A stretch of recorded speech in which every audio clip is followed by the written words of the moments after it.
let's enjoy. Pero I would like to thank that each and everyone, kahit yung mga wala dito, kasi ilang months na tayo? 6, turning 7, this is December. Tama ka? Kasi na-start tayo January. So, kung mag-start tayo, start na lang ako. Diba? Yun din. Pero, yeah, thank you kasi sinamahan niyo kami ang bawat isa sa pastor. Actually, hindi tayo sa serve para sa tamang serve natin. Amen. Kasi na lagi natin tatandaan. We're not serving. Ito mga kapatid na meron tayo, we are serving the Lord. Diba? So, let's give our best in serving the Lord. Amen? Amen. Thank you so much. And let's enjoy this party. Ako hindi wala akong may pupunta pa dito. Dadami pa tayo. No? Siguro uulan na, pero pakitigilin ni Lord na. Mag-enjoy tayo ngayong araw. Yes. Amen. Thank you.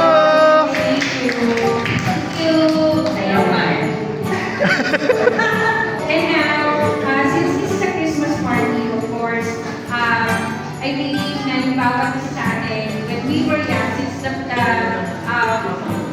title ng ating Christmas party is Kids at Heart.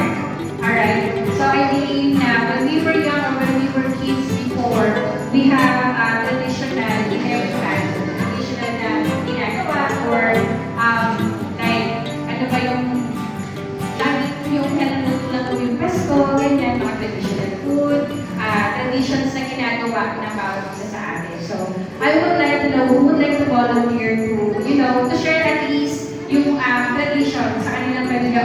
Nung natatandaan nyo, when you were kids, na ginagawa ng parents nyo sa inyo. Who would like to volunteer po?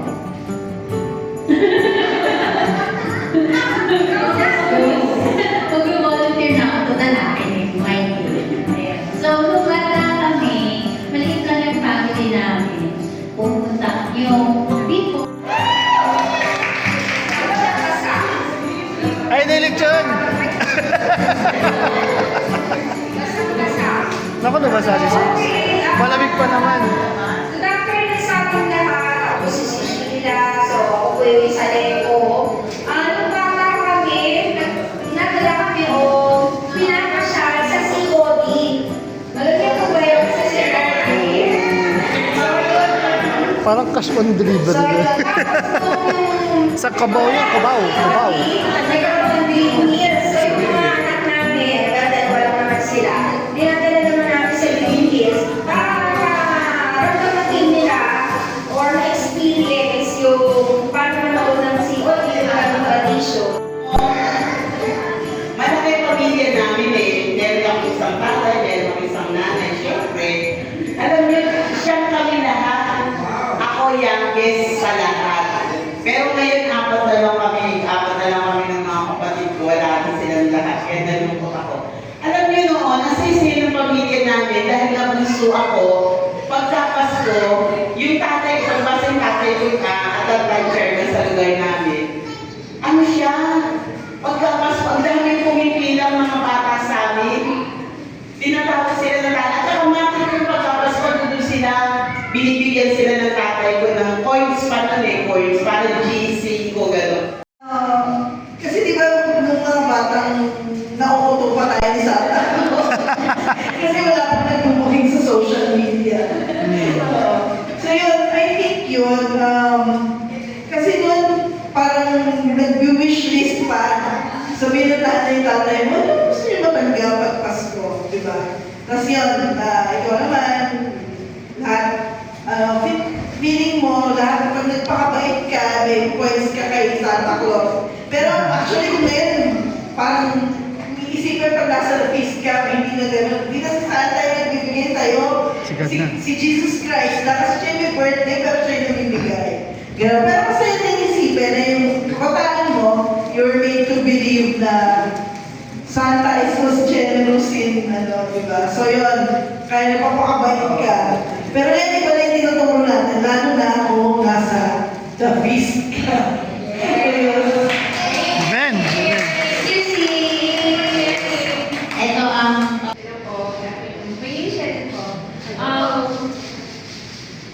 Iba na kasi yung the way I parent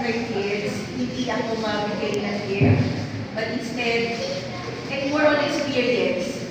So, lumalas kami, nag-out of town. Hindi ako mabigay ng gift kasi alam ko pag laruan, good for 1 week lang yan. Makakalimutan na nila. Pero pag experience mo kasi yung binigay, months ago na, pag tinanong mo, ano yung pinaka gusto mo nung palis tayo? Ito, mami, gusto mo ito, gusto mo ito. So, ganun po ako.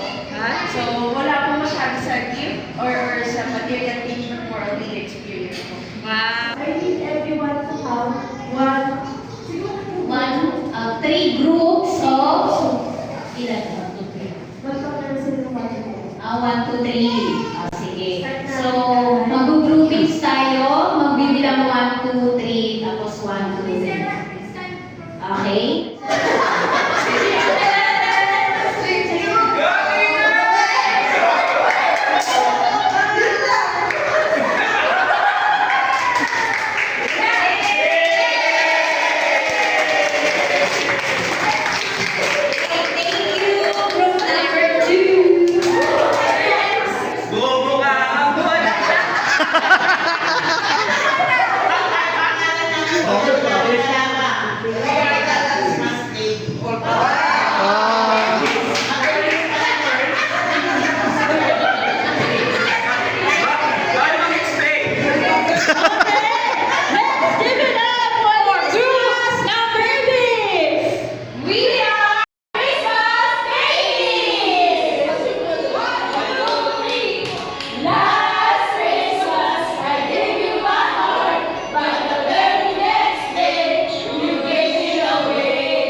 So since until natin ay kids at heart, or Christmas at heart, gusto ko sabihin nyo, ano yung matagal yun ang pangarap na maging trabaho mo ng bata kayo.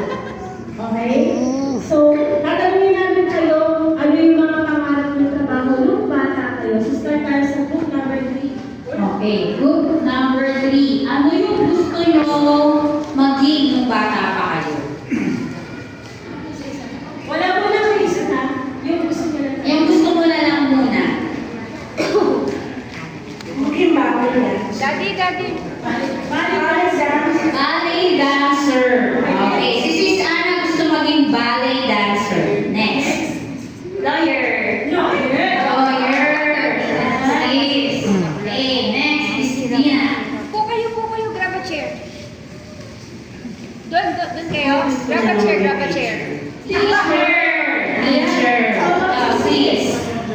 Ako simple lang, pangarap ko talaga maging cashier sa SM. Yes, cashier sa SM. Okay, specific. How about naman sis?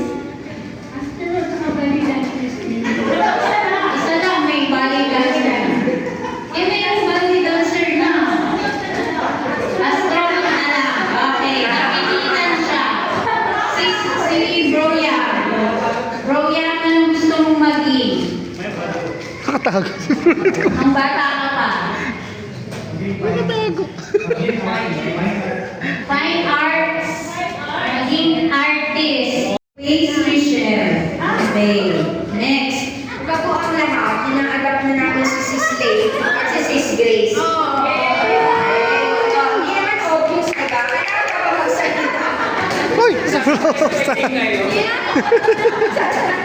Diba? Ambassador. Sponsor ba?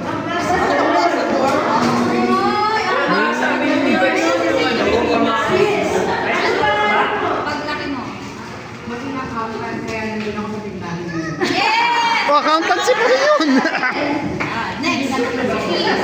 Hello. Oh. Obvious, di ba? Gusto ko talaga maging yan. Flight attendant.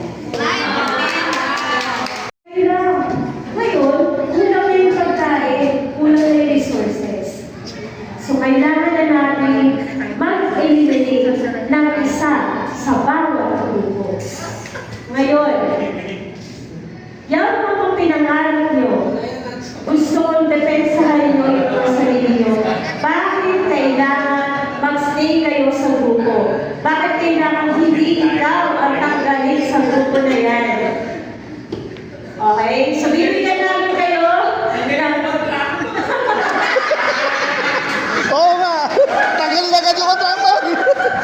Malakas ko Bibigyan namin kayo ng 60 seconds to answer. Hindi kailangan mahaba.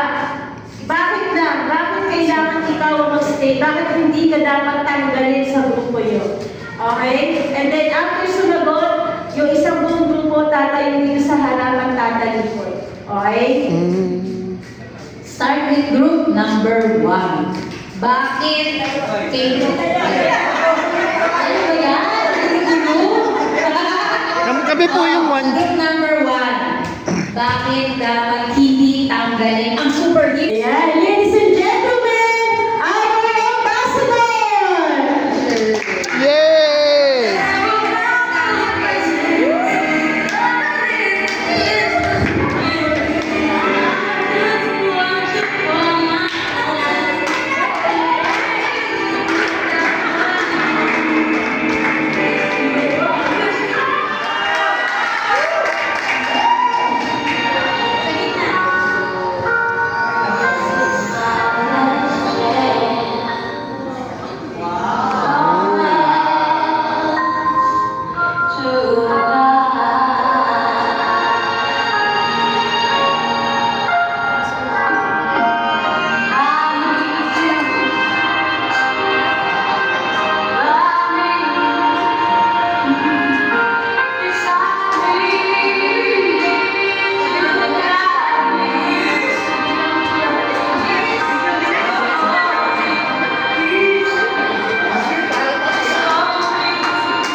Wow!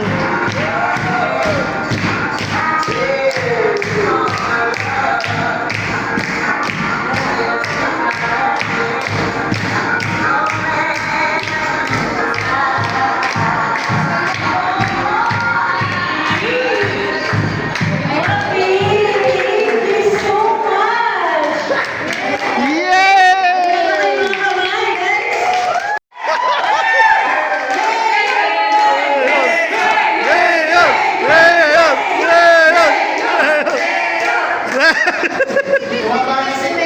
Mayor, anong request mong kanta? Bago ka.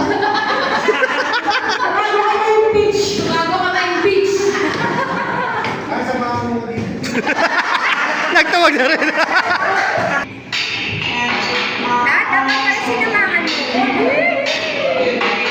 Oh! Wow!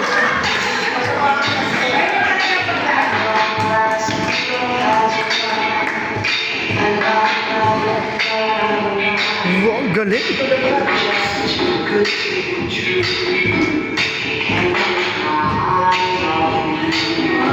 Wow!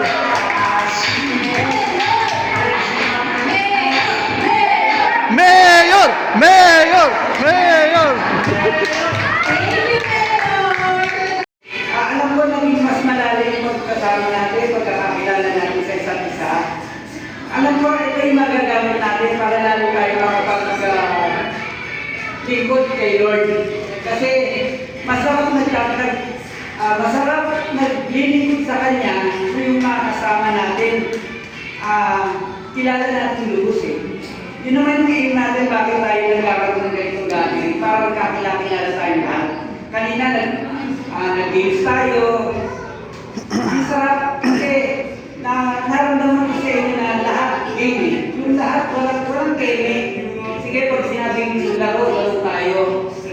Kaya masaya ako in behalf ng liturgical ministry. Kasi isang sabi ko lang sa inyo, nandiyan ka agad eh. Tapos kung tayo nagbibigay. Kahit alam mo, financially meron tayo minsan, alam niyo na, gift tayo, pero napaka-generous mo talaga. Sobrang thank you so much.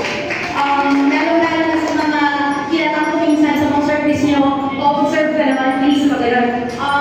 Tapos gusto din kayo bibigay ng oo nyo sa mag-serve kay Lord. Maraming salamat po. Wish ko po sa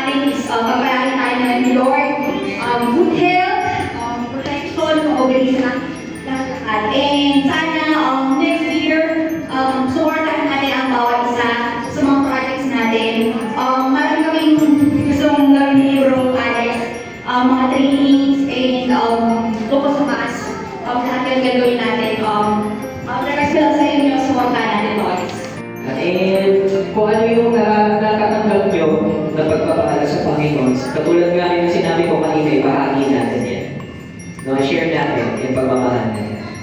Nakaramdam ko lang ng pagmamahal sa peace. Dito na lang ako makikipag-usap. Nakaramdam kayo ng pagmamahal sa peace, no?